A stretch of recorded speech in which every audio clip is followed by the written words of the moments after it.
Boa noite, meus irmãos, sejam todos muito bem-vindos. Graça e paz da parte de Cristo Jesus. A gente quer que vocês abram a Bíblia de vocês em Colossenses 2, por favor. É o texto que a gente vai expor. Antes disso, eu queria orar com vocês. Mais uma vez, uma igreja de oração é assim que deve ser, é assim que a palavra nos ensina. Perdão.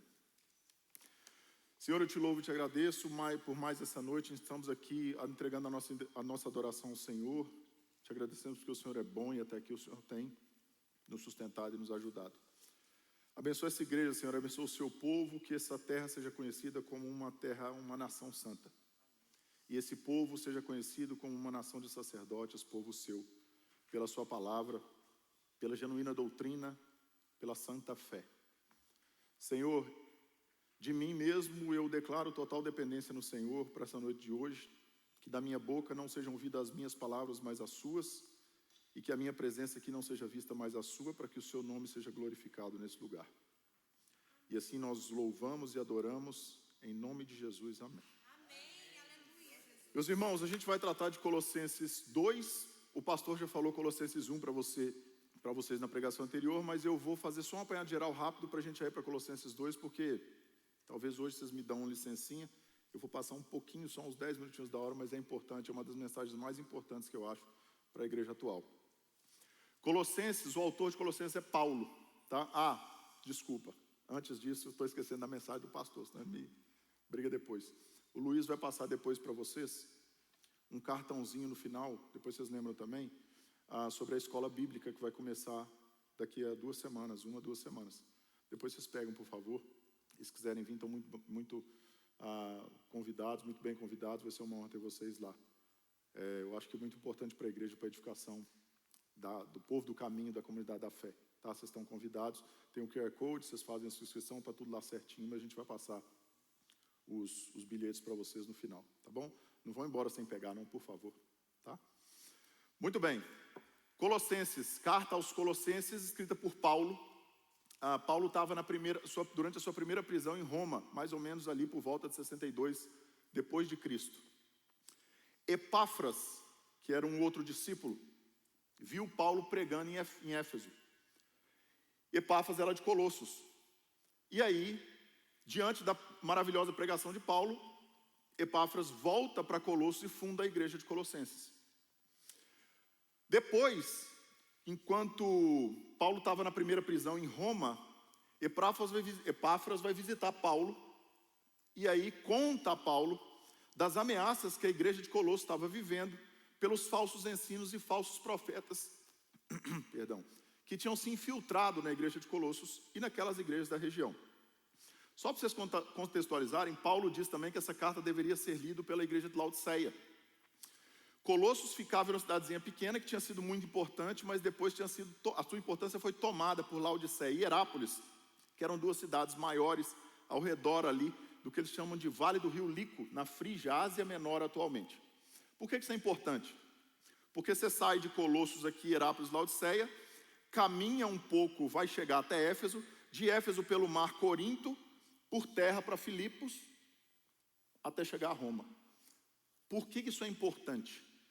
Porque lá naquela região especificamente entre Éfeso e Colossos, sofria influência tanto do judaísmo vindo da Galiléia e Judéia, quanto do Império Romano, greco-romano, da cultura helenística, vindo para encontrar naquela região exata. Éfeso era um grande centro desse populismo filosófico greco-romano da época, né? Qual que era o contexto histórico ali? Aquela região estava inundada dessa filosofia, debates filosóficos, cultos pagãos, da cultura greco-helenística do grego, que vinha dessas culturas, dessas regiões, mas também tomou uma pressão muito forte do que eles chamam de judaísmo da diáspora. O que é judaísmo da diáspora? Depois do Império Babilônico, depois do exílio babilônico ali, os judeus se espalharam. Esse foi o grande exílio, né? A grande diáspora. Os judeus se espalharam. E nesse espalhar, os judeus se misturaram com várias culturas e, por consequência, várias religiões também. Então eles absorveram dessas diferentes culturas e diferentes religiões várias outras coisas que não estavam na prática inicial, lá no início, lá na Torá, na lei, no Pentateuco bíblico que eles incorporaram. E isso passava inclusive por alguns rituais pagãos que contaminaram o judaísmo puro da época. E aí nascem várias correntes mais místicas do judaísmo. É nesse momento que nasce a diferença de saduceus, essênios, fariseus, nasce daí. Pela divisão que foi criando dentro do judaísmo prático da época. E aí vem a parte mais mística do judaísmo, a Cabalá e essas coisas todas. Inundou aquela região. Então o problema ali não era o ateísmo na igreja. O problema ali é o que a gente chama de sincretismo religioso. Era a mistura de religiões tentando criar uma religião superior. E para essa mistura de religiões acabou acontecendo uma coisa chamada ascetismo. O que é isso? É o martírio do corpo para tentar elevação espiritual. Botar mortalha, fazer jejum de longos dias sem propósito, machucar o próprio corpo, como uma forma de evolução espiritual. Então o problema da igreja ali não era o ateísmo e nem tanto era o paganismo. O problema da igreja ali era justamente a mistura de práticas. A mistura de doutrinas. Tudo que a gente vai falar em Colossenses hoje é extremamente atual e moderno. Está acontecendo agora da igreja aos montes. O que estava acontecendo ali? Cristo mais alguma coisa com aspecto de sabedoria. A insuficiência de Cristo nasceu ali. Cristo é bom, mas se você fizer isso a mais, é aí que você vai para o céu. É isso que estava acontecendo ali. E Colossenses 1, Paulo estabelece justamente esse fundamento criterioso. Para tudo, o fundamento é Cristo. Não tem mais nada a ser dito. Paulo saúda, agradece a Deus e começa a ensinar a verdade dos fundamentos da fé cristã. E ele passa por 3 aspectos principais. E ele fala isso em toda a carta de Colossenses. Fundamento correto, crescimento constante e estabilidade da fé. Então ele diz, fé em Cristo, amor entre os crentes e esperança na promessa de Deus. Paulo ora pela igreja e começa a apresentar um Cristo fantástico e suficiente. Maior do que tudo que todo mundo já tinha falado naquela região, naquela época.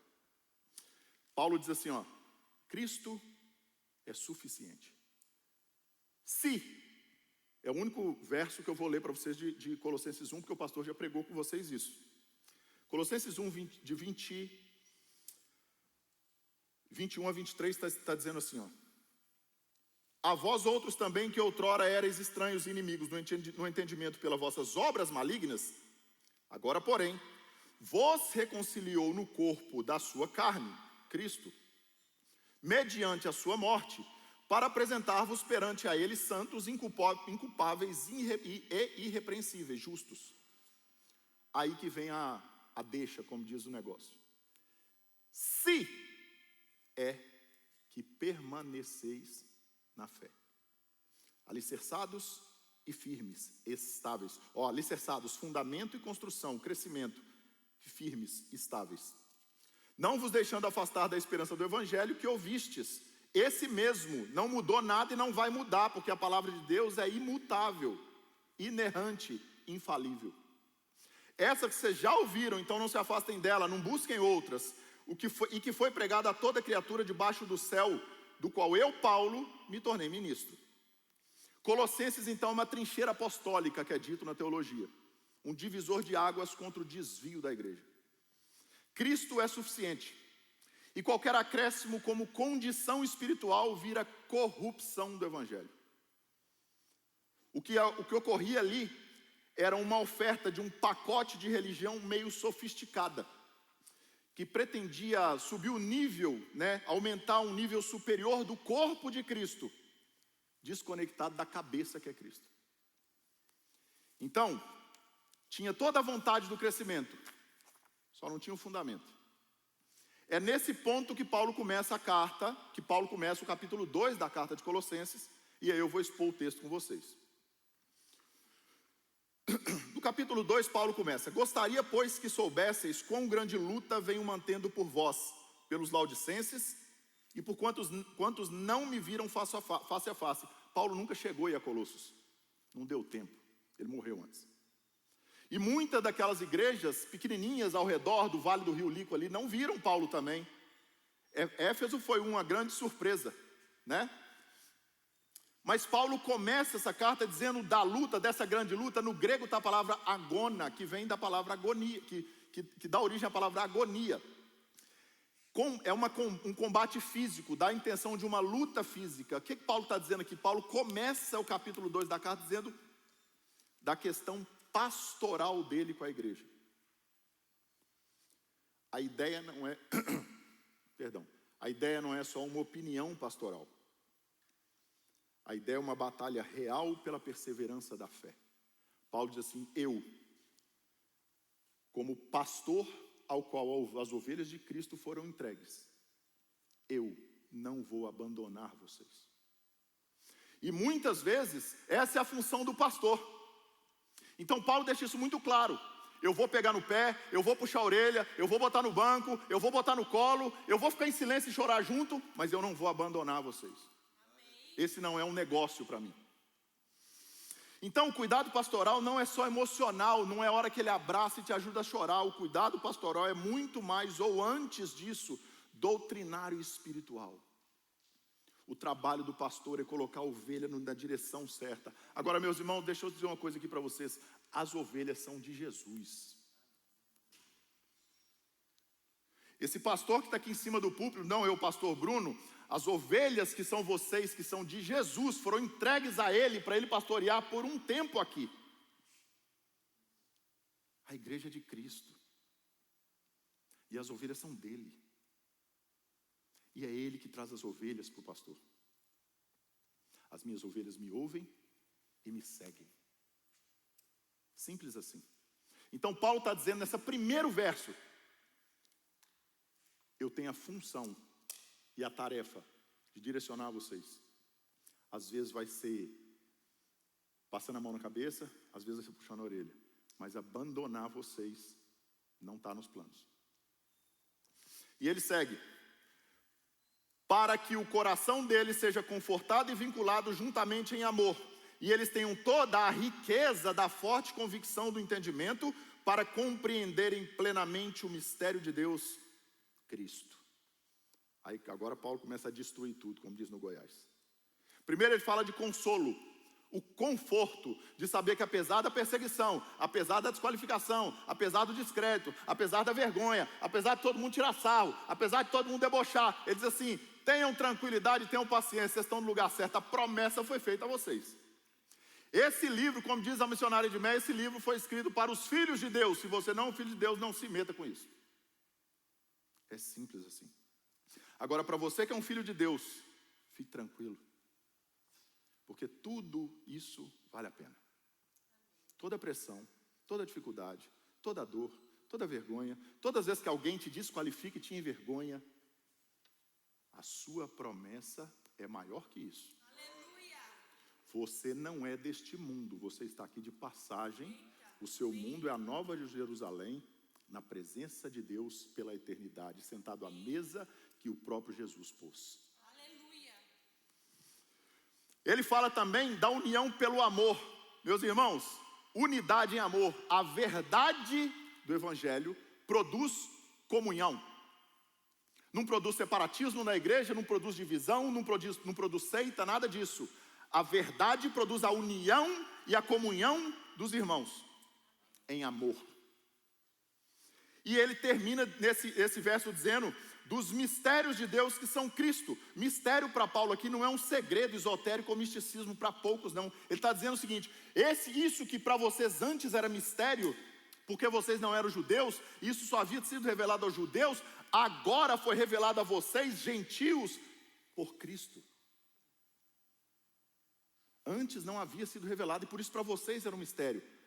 Cristo revelou isso a vocês. E Cristo trouxe vocês através do seu amor, através da cruz, através do seu evangelho, para dentro da promessa de Deus, para dentro da graça. É isso que é o mistério revelado em Cristo. Não há mais nada novo. Cristo é a revelação de Deus. É a revelação disso que você não tinha sido incluído e agora foi, por amor e misericórdia de Deus. E ele segue: em quem todos os tesouros de sabedoria e do conhecimento estão ocultos.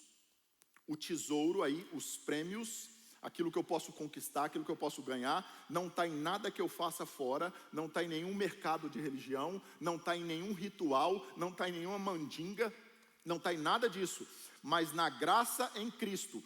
Oculto aqui não quer dizer inacessível, oculto aqui significa guardado dentro dele. E Paulo vai tratar isso lá na frente quando diz assim, então andai nele também. Esse oculto aqui não é uma coisa que você traz de fora, você faz lá fora, ou encontra lá fora e traz para Jesus. Isso aqui é uma coisa que você só encontra em Jesus. É isso que Paulo quer dizer. E ele segue, pois embora ausente quanto ao corpo, Paulo estava preso, contudo em espírito, orando por vocês, intercedendo por vocês, pensando em vocês, diante do Pai por vocês, de joelho por vocês, estou convosco, alegrando-me e verificando a vossa boa ordem e firmeza, estabilidade da vossa fé em Cristo. Eu acho que eu pulei o 4, né? Espera aí. Assim, vou voltar aqui no 4, depois a gente segue. Assim digo, para que ninguém vos engane com raciocínios falazes, com aquele discurso que soa convincente. Sabe aquela pessoa que toda hora que você fala da Bíblia para ela, fala assim, não, mas é porque isso aqui não quis dizer bem assim. A história de Adão e Eva, na verdade, ela é um conto, ela é uma alegoria, ela é isso. Ah, Felipe, você acredita que e parece científico, né? Porque toda hora a gente usa isso, toda hora eles usam isso. Não, mas isso é científico, a ciência já provou. Que ciência? A ciência que errou tudo até agora nos séculos? Porque a Bíblia nunca mudou, mas a ciência nunca foi a mesma. Eu estou falando que eu tenho uma mente científica. Toda hora que alguém fala de você de ciência, eles partem de uma coisa chamada problema de assunção.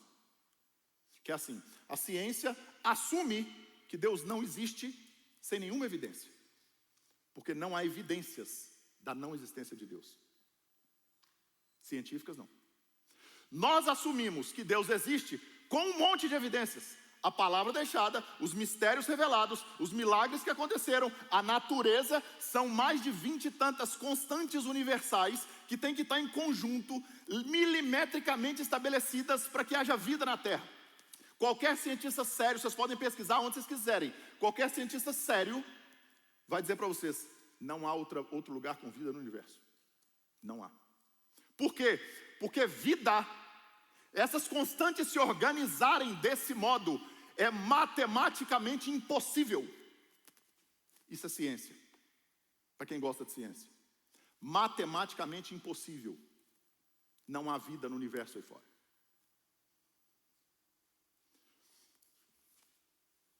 Aí você fala assim, pois é, a Bíblia diz que aquilo que para o homem é impossível, não é impossível para Deus. Porque Deus está fora dessa realidade tridimensional de altura, largura e profundidade que a gente vive. Ele está fora, Ele está segurando o universo aqui, então Ele consegue mexer em tudo. E nesse último versículo 5 que eu já li, ele vai falar da ordem e firmeza, que é a estabilidade da fé e da sã doutrina, essa estabilidade que ele prega de novo, que é justamente o que faz com que a igreja resista aos infiltrados. Paulo está dizendo assim, sigam na verdade, porque aquele que é de mentira não permanece onde é pregada a verdade.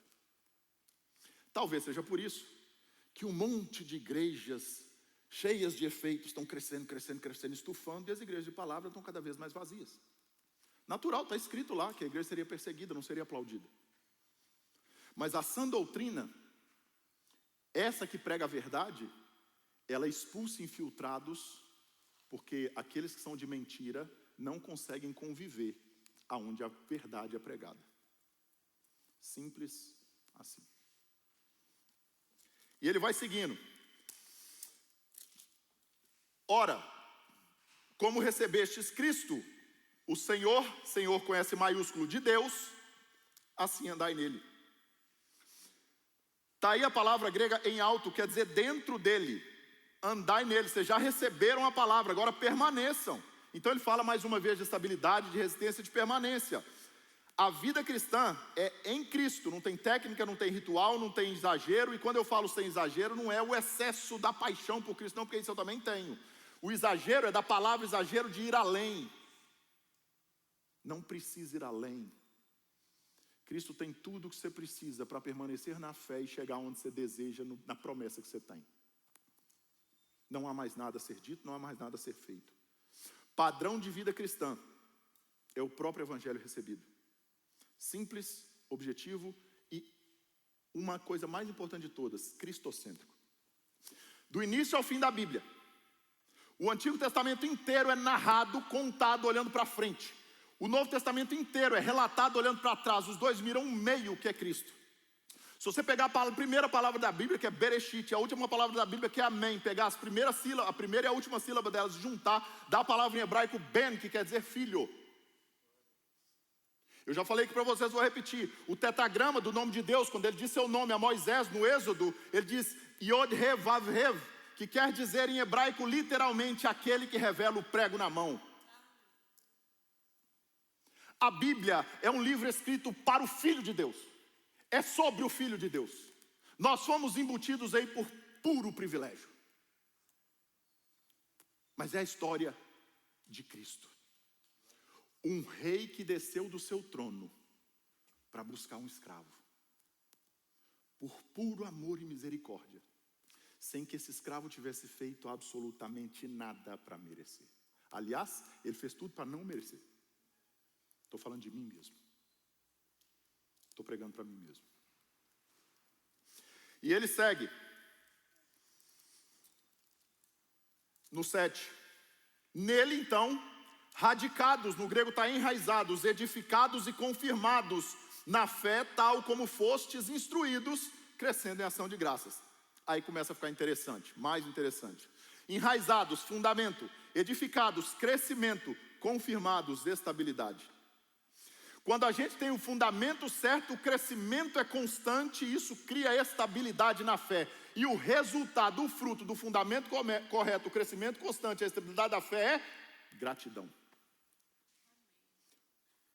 Por fim, a gratidão. Gratidão a Deus é um sinal de fé saudável. Sabe por quê, meus irmãos? Porque quem vive um monte de camadas secretas de espiritualidade, ou de mundo, ou de tudo, vive o tempo todo ansioso, vive o tempo todo se comparando e cobiçando, inclusive, a fé dos outros. Porque fulano é mais evoluído espiritualmente do que eu. Fulano está perto de Deus, eu estou longe. Quem vive de Cristo e em Cristo transborda gratidão, sabe por quê, meus irmãos? Porque entende de verdade a verdade que recebeu de graça. Só por isso. Porque olha para a cruz, enxerga o que foi feito, e entende o que foi feito. Não há como diante da cruz, se você entender o que está acontecendo lá e o que aconteceu lá, não tem como você não ser grato. Se você chega diante da cruz e a cruz não te emociona, ela não te constrange, você não sente uma gratidão vergonhosa, você não entendeu o que aconteceu lá. Provavelmente você não entendeu. E ele segue no 8. Cuidado que ninguém vos venha a enredar com a sua filosofia e vãs sutilezas conforme a tradição dos homens, conforme os elementos do mundo e não segundo Cristo. Enredar da palavra grega silagogon, que é literalmente capturar. Falsos ensinos capturam, escravizam a sua mente porque parecem bonitos demais. E na época, a filosofia que está sendo dita aqui, a filosofia era muito mais ampla, era muito pregada à religião, ela discutia a religião. A filosofia nasceu para discutir a evolução espiritual e o atingimento daquele nirvana espiritual. Daquela superioridade espiritual, que inclusive era para poucos, isso restringiu o acesso e às vezes as pessoas tinham que pagar aquele guru espiritual para acessar o divino. Por que Cristo foi uma revolução tão grande? Um dos motivos, porque Cristo tira essa barreira. Ele diz assim, não, esse logos que vocês estão falando, que é uma coisa filosófica e inalcançável, inatingível, que não se mistura com a matéria, porque o Espírito não se mistura com a matéria na filosofia grega, na cultura helenística, esse logos é um homem, João disse, e ele pisou na terra, e a gente tocou nele, ele está acessível a você, basta você chamar. Basta você dizer, Senhor, eis-me aqui. Então, até feiticeiros naquela época eram chamados de filósofos. Como hoje. Né? Qualquer um é apóstolo, qualquer um é pastor, qualquer um é bispo, qualquer um é profeta. Mas você quer ver um profeta de verdade, um apóstolo de verdade, um bispo de verdade? Olha a relação dele, a posição da relação dele com a posição de Cristo. Um cara de verdade, um pastor de verdade não tira Cristo do centro nunca. Olha a permanência fiel à palavra de um pastor de verdade e de um pastor que não é de verdade. E você vai ver. É a principal marca. Sabe por quê, meus irmãos? Porque antes de ser pastor, apóstolo, bispo ou um semideus, que tem uns aí que são semideus. Antes disso, o cara precisa ser discípulo. E tem um monte de apóstolos aí que nunca foram discípulos, porque discípulo é aquele que anda junto. É aquele que tem um coração ensinável. É aquele que tem fome de aprender com o mestre. É aquele que nunca quer ficar acima do mestre. É aquele que não tira Cristo do centro. E ele segue. Porquanto nele habita corporalmente toda a plenitude divina. Toda a plenitude da divindade. Aí Paulo crava uma verdade radical que dividiu a igreja por séculos. Jesus é Deus ou não? Eu já ouvi um monte de gente, inclusive de dentro da igreja, discutindo isso, dizendo assim: não, os apóstolos não acreditavam que Jesus era Deus. Jesus era só o Messias, o Filho de Deus, um ser evoluído, um espírito evoluído, mas não era Deus. Como não, meu irmão? Os apóstolos nunca falaram isso veio depois, 2, 3 séculos depois, no século 3º, 4, blá, blá, blá, blá, blá. Não, pois é, não é o que está dizendo Paulo aqui. Paulo está dizendo assim, ó. Nele habita corporalmente, em corpo, em carne, a plenitude, o pleno, o completo da divindade que é Deus.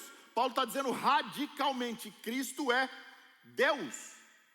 E Paulo está combatendo, uma das coisas que acontecia em Colossenses era isso, tirar Cristo do centro e deixar ele só como um Messias, que o judaísmo pregava isso. Para o judaísmo Jesus é um Messias, mas só isso, é isso que diferencia.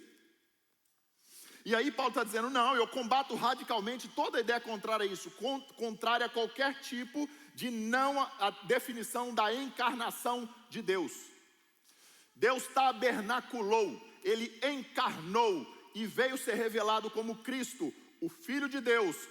Cristo é Deus encarnado, é o que Paulo está dizendo aqui. Cristo não é um degrau para Deus, é Deus que desceu o seu degrau da glória para vir buscar o pecador que somos nós. É o oposto. E aí ele segue. Também nele estáis aperfeiçoados. Ele é o cabeça de todo principado e potestade. Nele nós nos completamos. Porque o eleito de Cristo, o eleito de Deus é Cristo. Nós fomos elegidos nele. Nós fomos chamados nele. E através dele nós somos incluídos na graça. E através dele nós somos salvos. E é nele, dele, nele, com ele o tempo todo na Bíblia inteira. Porque Cristo é o amor de Deus. Cristo é Deus.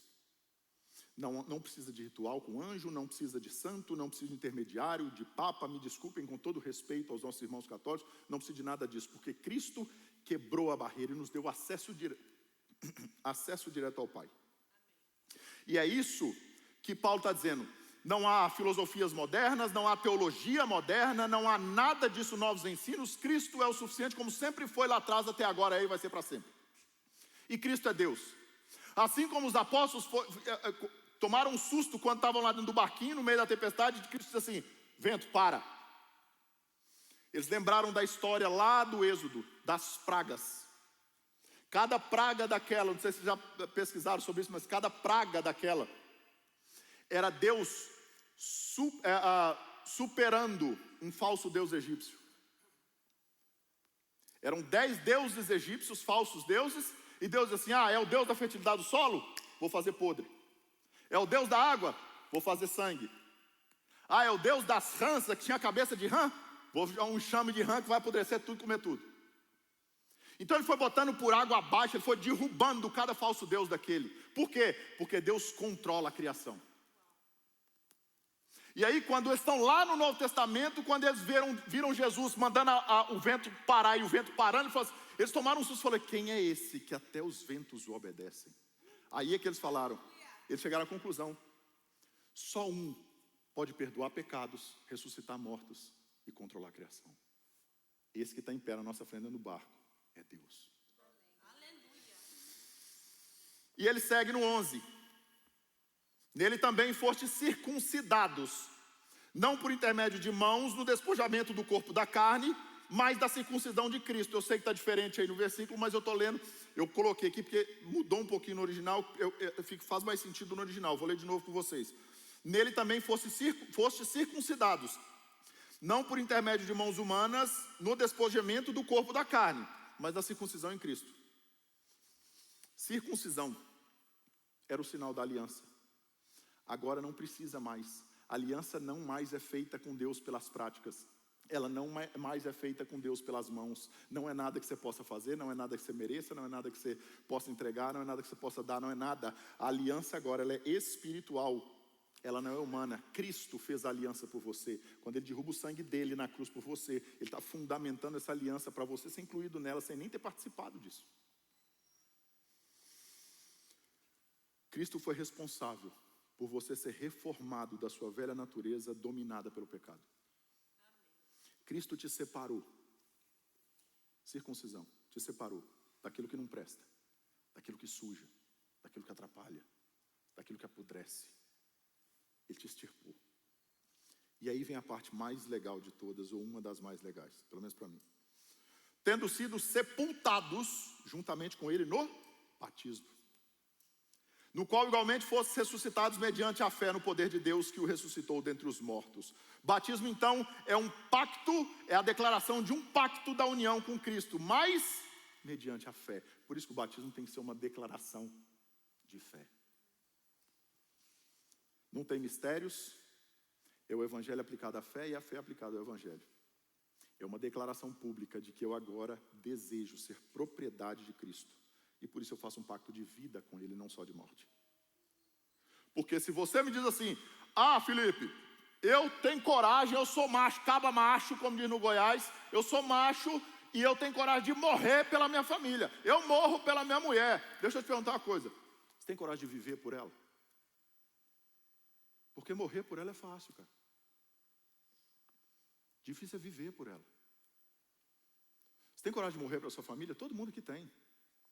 Mas você tem coragem de viver por ela? De matar seu orgulho, suas vontades, seus desejos e colocar eles na frente de tudo? Você tem coragem de declarar que a partir dali você não tem mais vida, que a sua vida é deles? Porque morrer por alguém é fácil, cara. Difícil é viver por alguém. Eu tenho coragem de morrer por Cristo. Se alguém chegar com a arma na minha cabeça, eu tenho coragem de morrer por Ele. Tem, meu irmão? Você tem coragem de viver por Ele? O resto da vida que Ele vai te dar aqui?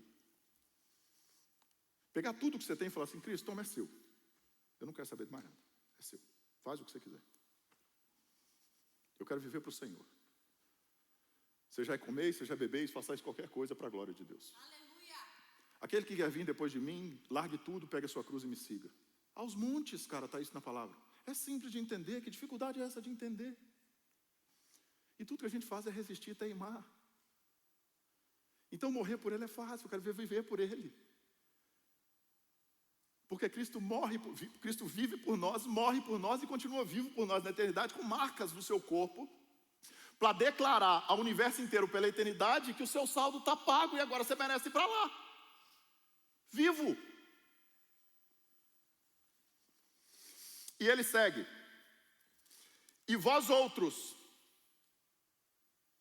que estavas mortos pelas vossas transgressões e pela incircuncisão da vossa carne, ou seja, vocês que não eram judeus, agora Ele vos deu vida juntamente com Ele, perdoando todos os seus delitos. Cristo não perdoa parcialmente não, meu irmão. Ele não aguarda nenhum ritual adicional disso não, ou complementar para te salvar. Não, ele já te salvou, já fez, acabou.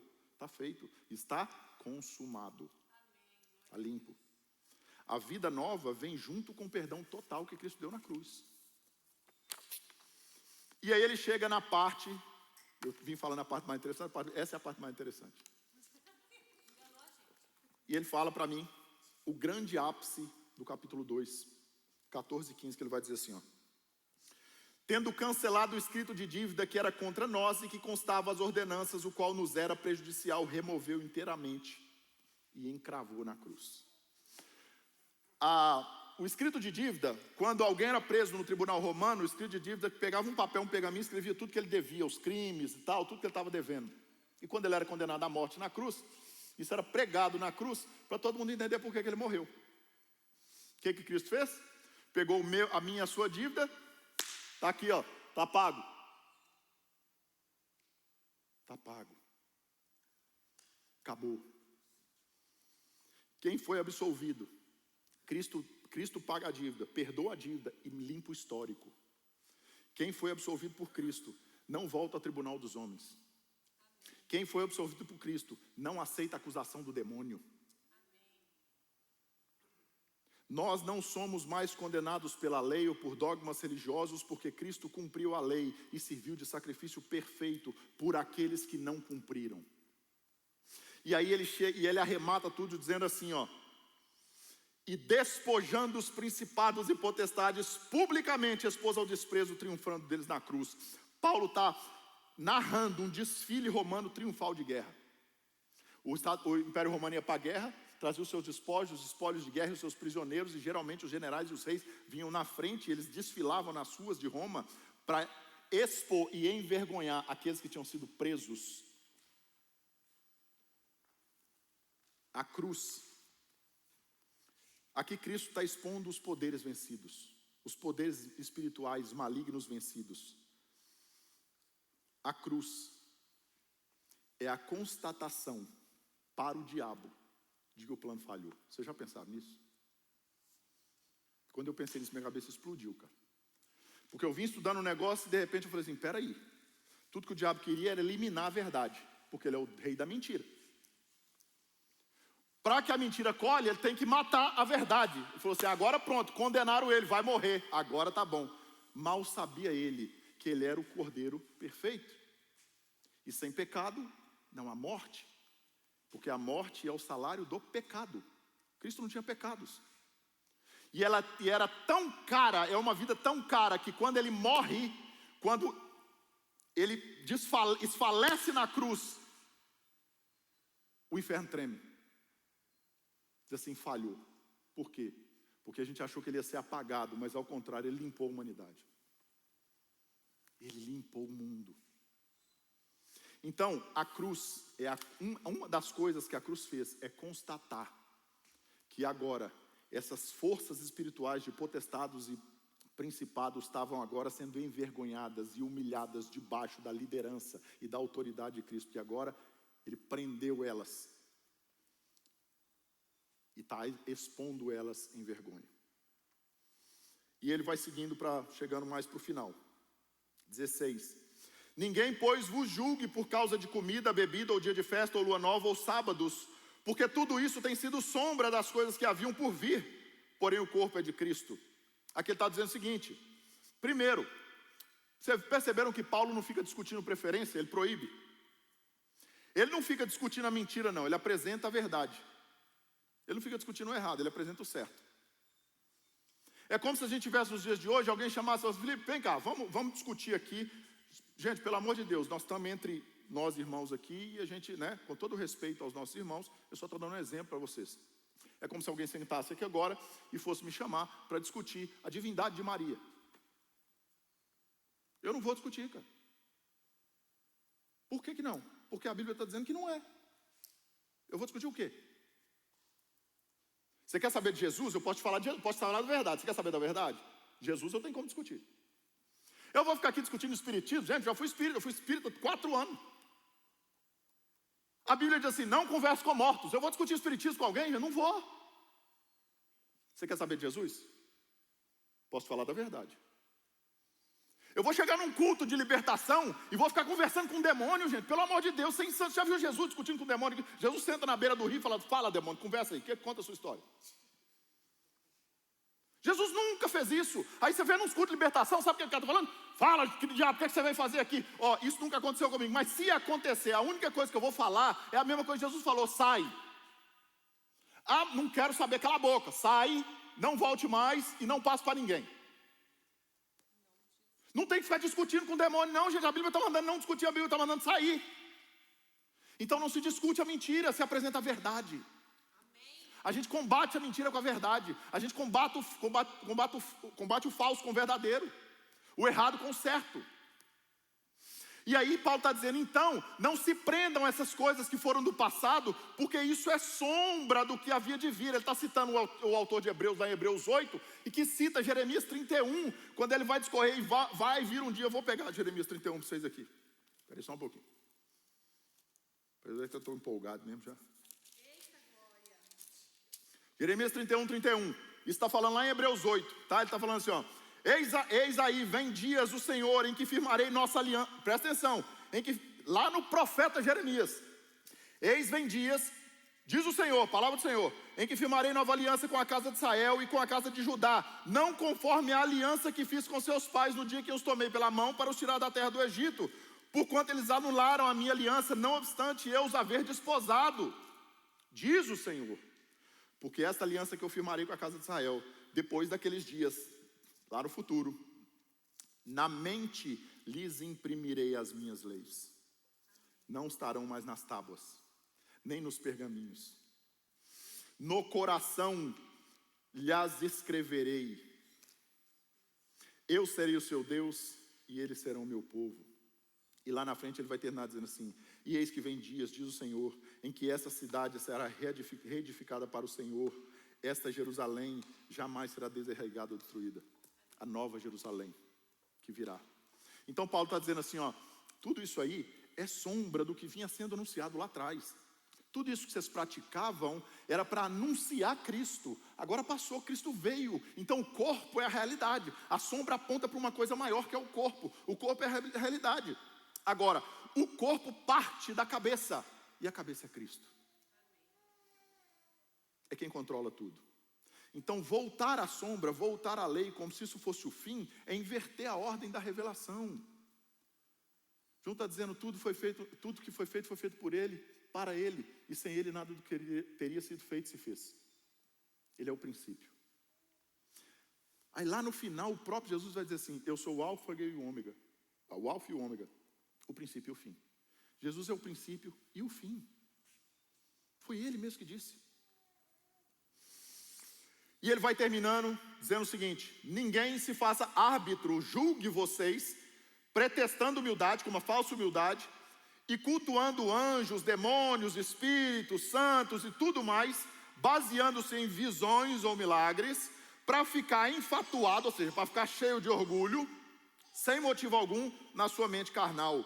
Essa humildade é performática e falsa, o culto aos anjos é uma mediação espiritual que não existe, porque Jesus já veio, e visões, ela dá como se fosse uma credencial. Sabe o que isso cria na igreja, pessoal? Uma hierarquia, uma superioridade espiritual que traz orgulho para os crentes. Porque eu tenho visões, mas eu dou profecias, eu tenho palavras, eu oro em línguas, eu não sei o que, tá? Vamos ver lá fora como é que funciona. Porque da porta para dentro é fácil, eu quero ver da porta para fora. Eu quero ver lá dentro da sua casa. E ele vai terminando no 19. E não retendo a cabeça, da qual todo o corpo, suprido e bem vinculado por suas juntas e ligamentos, cresce o crescimento que procede de Deus. Cristo é o cabeça.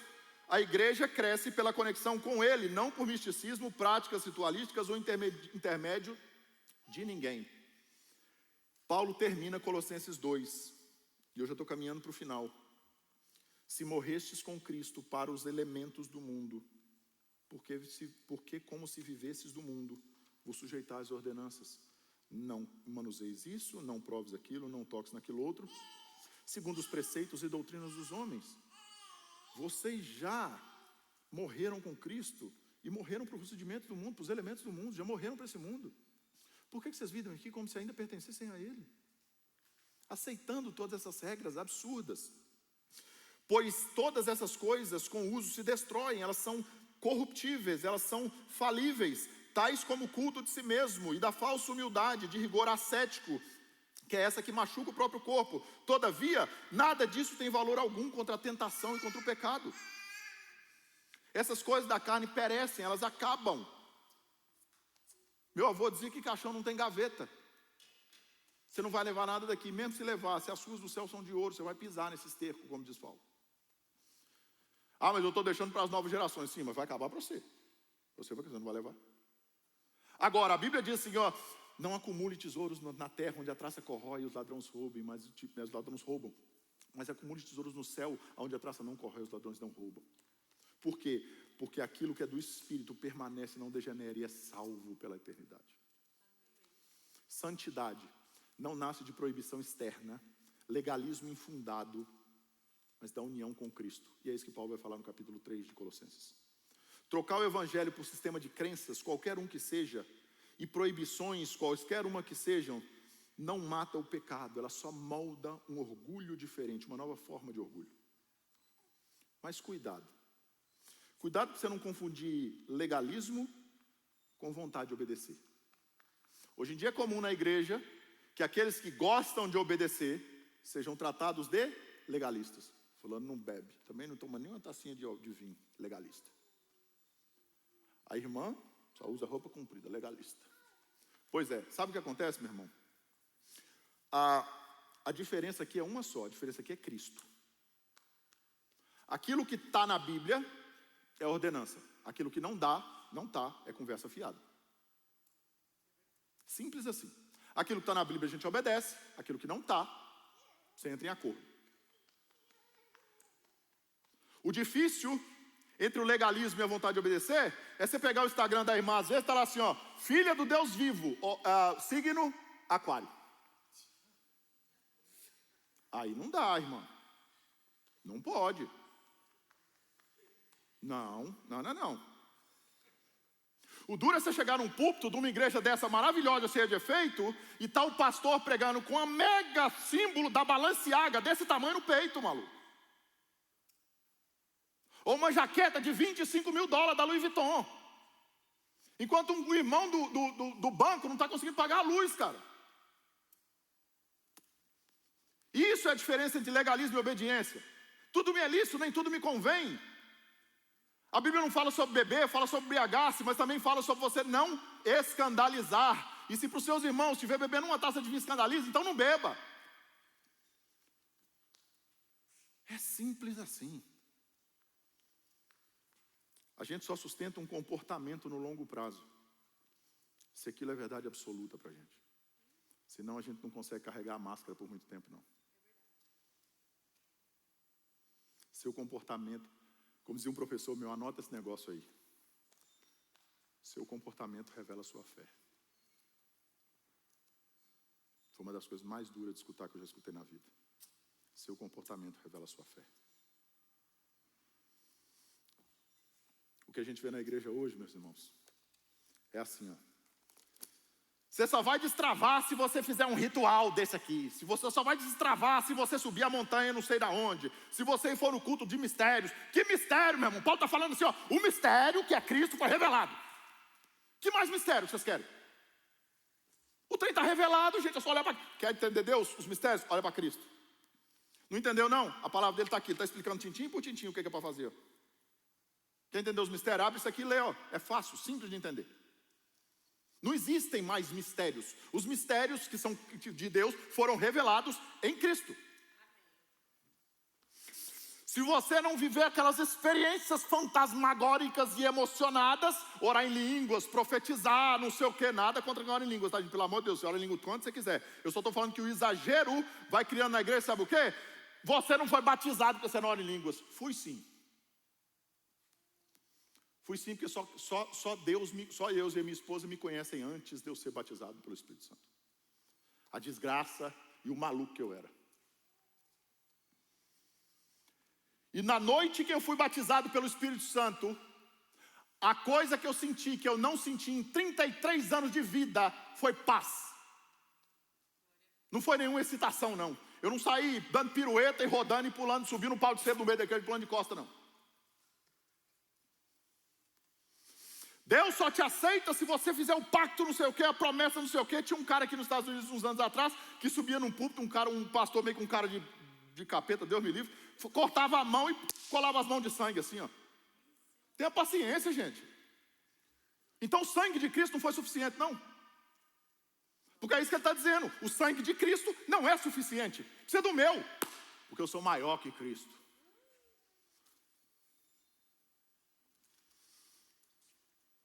Eu sou mais espiritual porque eu tenho visões, sonhos proféticos. Eu vejo anjo, tenho revelação. Isso tudo é o que a gente vê hoje. Tudo estava acontecendo em Colossenses, está acontecendo hoje na igreja. Cristo salva. Mas você precisa seguir as regras que a igreja inventou fora daqui, tá bom, irmão? Não pode depilar não, tá? Uai, gente. Não, estou falando sério. Estou mentindo ou não? Vocês sabem disso também, uai. É maluquice. O reverendo Nicodemos diz um negócio muito legal sobre isso aí. Ele fala assim, meu irmão, você pode orar em línguas, você pode profetizar, você pode curar lepra, você pode expulsar demônio, você pode chegar na minha frente e fazer um surdo ouvir, um surdo ouvir, um cego ver, um aleijado andar. Nada disso me impressiona. Sabe por quê? Porque está escrito na Bíblia que o fruto do Espírito é amor, alegria, paz, longanimidade, benignidade, bondade, fé, mansidão e domínio próprio. Só isso. Aquele que tem o Espírito Santo tem isso aqui, ó: amor, alegria, paz, longanimidade, benignidade, bondade, fé, mansidão, domínio próprio. Você viu alguém dando pirueta aqui? Ou rodando no manto? Para mim é o contrário de domínio próprio. Ele diz o seguinte: você vai me dizer se você tem o Espírito Santo da maneira que você trata seu marido dentro da sua casa. Se você respeita e honra ele e tem a submissão como é devido. Aí você me mostra que você tem o Espírito. Você me mostra que você tem o Espírito Santo da maneira que você trata a sua esposa dentro de casa. Se você a ama como Cristo amou a igreja e se entregou por ela, se sacrificando por ela e a apresentando sem rúgulas, sem máculas, sem manchas, santa. É assim que você me diz que tem o Espírito Santo. Do contrário, nada disso me impressiona. Tem muito culto hoje, meu irmão, que não é de adoração. É um ritual disfarçado. Trocaram o amuleto pela unção, a simpatia pelo ato profético e o propósito por adivinhação. É o que a gente vê hoje. Estão chamando isso de fé. Eu vou dizer que isso não é evangelho. Não é evangelho, meu irmão. Eu vou dizer que isso aí é macumba gospel. Quando o crente acredita que repetir frase, subir monte de madrugada, tocar objeto e seguir campanha obriga Deus a agir, ele não está vivendo a fé cristã. Isso é misticismo. O que a gente vê na igreja hoje é um ritual sem arrependimento, um poder sem cruz e um barulho sem Cristo. Isso não é avivamento, meu irmão. Isso aí é paganismo, usando o nome de Cristo como selo. Isso é magia religiosa. Isso é idolatria, com Bíblia aberta e coração fechado. Quando qualquer dessas coisas te emocionam mais do que a visão da cruz, Cristo já saiu da igreja. Estão usando o nome de Cristo ali, mas Cristo não está mais lá. Ele não é o centro. Ah, Felipe, mas é porque o fulano, nós fizemos uma caravana lá porque o fulano tem uma oração forte. Você quer uma oração forte, meu irmão? Anota um versículo aí para você ler depois, João 17. Lá tem uma oração chamada oração sacerdotal, onde Jesus, o próprio Jesus, está orando por você. Numa das mais belas passagens no meio daquela oração está dizendo assim: Senhor, Jesus diz, Senhor, não peço que os livre deste mundo, que os tire desse mundo, mas que o livre-os do mal. Você quer uma oração forte, meu irmão? Jesus orou por você. Eu acho que não tem oração mais forte do que essa. Então você não precisa ir no profeta. A igreja ora por você, a gente tem um grupo de oração, a oração é importante, mas Jesus orou por você. Você não precisa de simpatia nenhuma não, meu irmão. Cuidado com essa necessidade de sentir demais o tempo todo o Espírito. Deus nos convida a um culto racional. Na 1 Pedro está dizendo que nós deveremos estar prontos para apresentar de maneira racional as justificativas da nossa fé e da nossa esperança. Racional.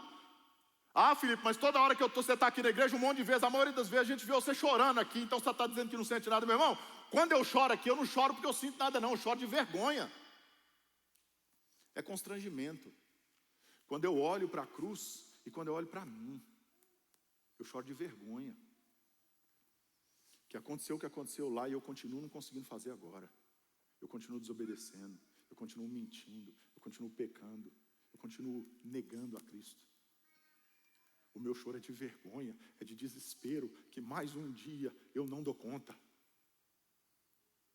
Eu não sinto nada não. Eu acredito em Cristo porque isso é verdade. Não depende de nada que eu sinto, não. Eu vou dizer uma coisa aqui que talvez eu nunca tenha dito abertamente. Eu falei à minha esposa algumas vezes em casa. Se Cristo chegasse hoje para mim aqui, ó, e falasse: Felipe, lindo o que você está fazendo, mas pelo plano que eu determinei, você não está salvo. Já vou te avisar antes, se você quiser parar. Você quer saber a minha resposta, meu irmão? Eu diria: Senhor, me dê o privilégio de pregar a sua palavra até o fim, então. Não porque o Senhor vai me salvar, mas porque é a verdade. Simples assim. Eu não faço isso aqui para ser salvo, não, meu irmão. Eu faço aqui porque é o certo, porque é verdade. Cuidado com essa história de que o mundo mudou e a palavra de Deus precisa mudar. Ela precisa ser adaptada. Ela precisa ser ajeitada para o contexto de agora. Vocês já leram o pecado de Eva? O pecado de Eva não foi comer uma fruta, não, gente. O pecado de Eva foi desqualificar a palavra de Deus. Dizer: não é assim, não. Deus fala: não come. E a serpente: pode comer. E Eva: não, também Deus não está sentando, não está levar tão a sério assim, não. Esse foi o pecado.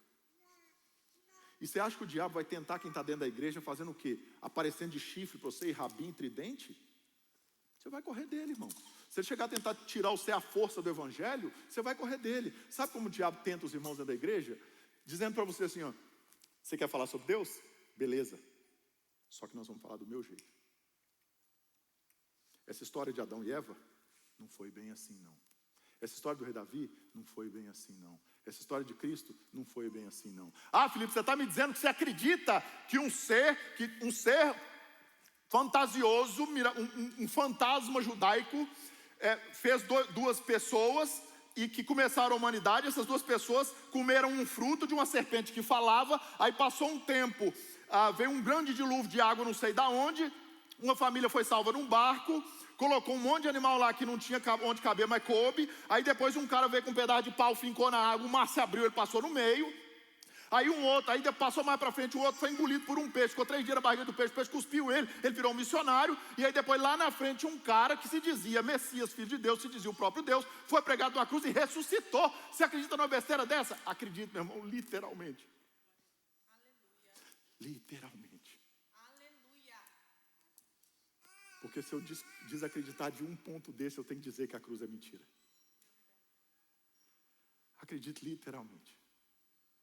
Se você acredita também, meu irmão, bem-vindo à reunião de loucos que acreditam nessas fantasias.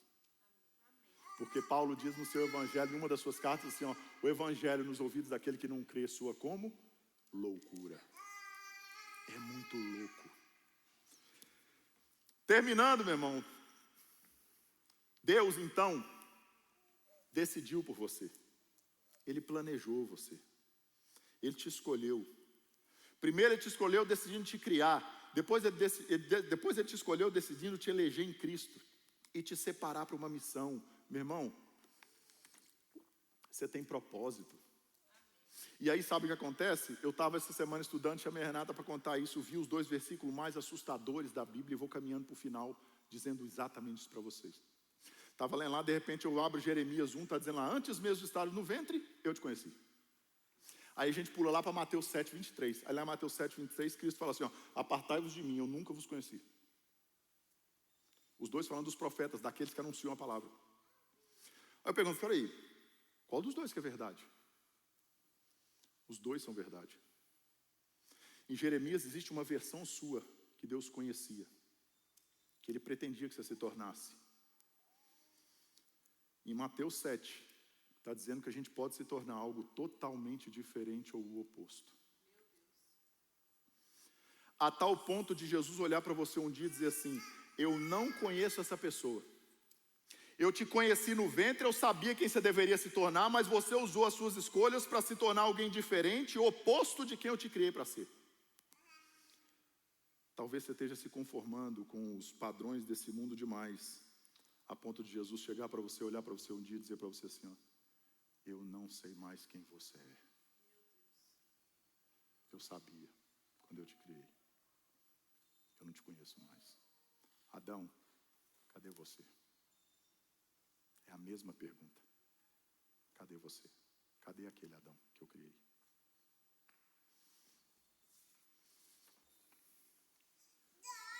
Então, meu irmão, não se renda. Acho que se a banda quiser subir, pode subir, já estou caminhando para o fim. Então, meu irmão, não se renda, não se venda aos enganos desse mundo, aos enganos dos inimigos de Deus, que tentam a todo momento te desviar da verdade com promessas de mundo, ou com promessas inclusive espirituais enganosas. Só há um Espírito da verdade, o resto é mentira. Só há um Deus, o resto é mentira. É mentira que todos os caminhos levam a Deus. O único caminho é Cristo. Cristo disse: eu sou o caminho, a verdade e a vida. Não se vai ao Pai que não seja por mim. É mentira que um monte de religiões, eu vi uns dias atrás, mais uma vez, com muito respeito, não vou falar, tem 2, 3 semanas que eu estou orando para Deus, pedindo: Senhor, por favor, isso não. E Deus volta essa palavra no meu coração. E eu: Senhor, pelo amor de Deus, isso não. E Ele volta essa palavra no meu coração. Talvez aqui, meus irmãos, agora eu esteja cravando o primeiro traço de perseguição na minha vida. Mas eu vou começar, alguém tem que falar. E talvez tenha sido eu, o escolhido. Há tempos atrás, a gente viu o ex-papa da Igreja Católica fazer um culto ecumênico dentro da Basílica de São Pedro, chamando inclusive xamãs, e dizendo que tudo aquilo eram vários caminhos que alcançam ao Senhor. Mentira! Heresia! O único caminho é Cristo. O que a gente tem visto nas ruas hoje, nós temos 4 cidades dominadas por muçulmanos nos Estados Unidos. Porque nós estamos negociando a verdade. Enquanto a igreja a igreja de Cristo está se conformando em vir no culto uma vez por semana e cochilar durante a pregação, muçulmanos estão declarando o nome de Alá nas ruas. Quando na verdade deveríamos ser nós que a gente devia estar gritando o nome de Cristo, que é o único Deus e o Deus verdadeiro, em cada esquina.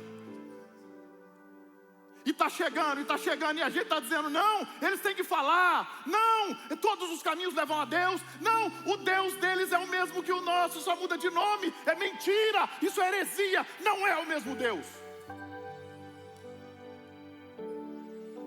Sabe por que não é, meu irmão?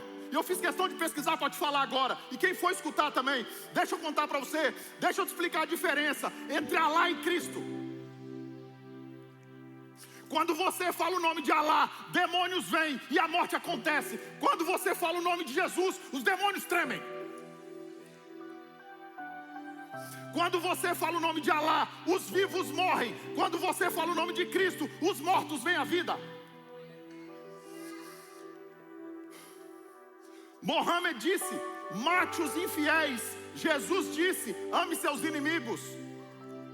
Mohammed, antes de morrer, disse que Deus amaldiçoe os cristãos. Jesus, antes de morrer, disse: Pai, perdoa-os, eles não sabem o que fazem. Mohammed dobrou o joelho de uma mulher adúltera à força e matou ela ao apedrejamento. Jesus chegou para a mulher adúltera e disse: nem eu mesmo te condeno, vai e não peques mais. Mohammed tinha 11 esposas e escravas sexuais e ordenou que seus maridos tivessem o direito e o dever de bater nelas para subjugá-las. Jesus falou através de Paulo em Efésios 5 aos maridos: maridos, amem as suas esposas como Cristo amou a igreja. Mohammed iniciou 84 guerras religiosas em 12 anos. Jesus nunca incitou a guerra e repreendeu os discípulos que queriam destruir a cidade. Mohammed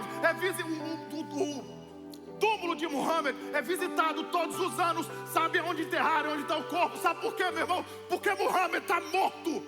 Sabe por que nunca encontraram o corpo de Cristo? Sabe por que ninguém sabe aonde foi realmente a sepultura?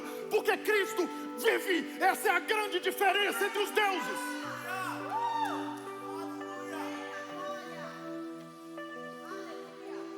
Quando a gente faz esse tanto de coisa na igreja, meu irmão, igual a gente vai passar agora o estudo bíblico, e tem discipulado, e faz a reunião com a pastora, e faz não sei o que do estudo, e faz o grupo de oração, e a gente escuta: ah, mas é coisa demais, Felipe. É por isso aqui tudo que Paulo está falando, meu irmão. A gente não faz isso tudo para fazer graça para vocês, não. A gente faz isso tudo porque a gente quer que vocês conheçam a verdade da real salvação em Cristo. A gente não quer que vocês vão para o inferno.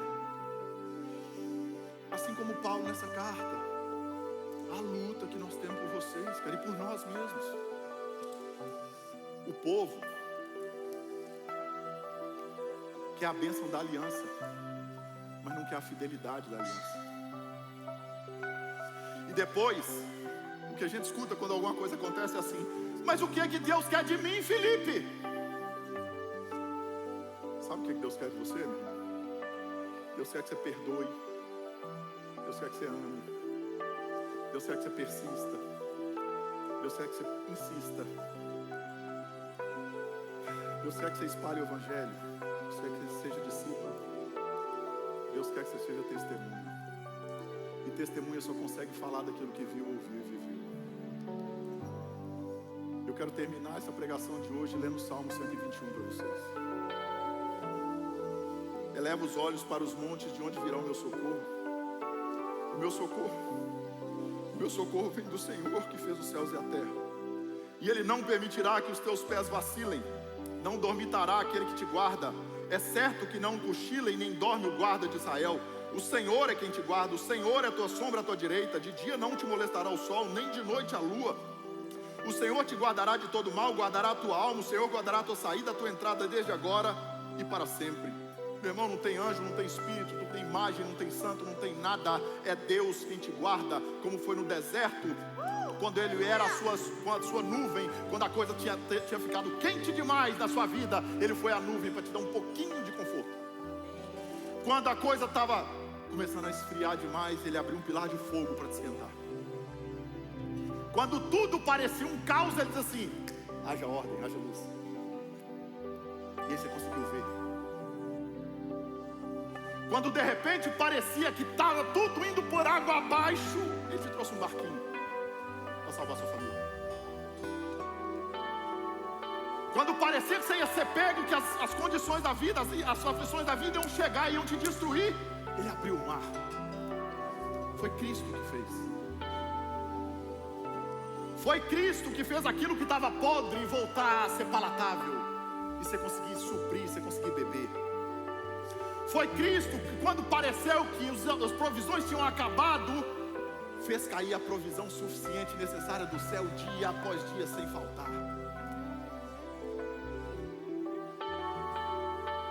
Foi Cristo que botou no seu ventre aquele filho que veio no ventre seco, que todo mundo disse que você não podia ter, mas Ele botou aí dentro. Foi Cristo que sarou as feridas que todo mundo dizia que não tinha cura. Foi Cristo que trouxe a vida quando a medicina e o mundo condenou a morte. Se não tem jeito, Cristo falou: para mim tem. Lázaro, levanta-te, sai daí.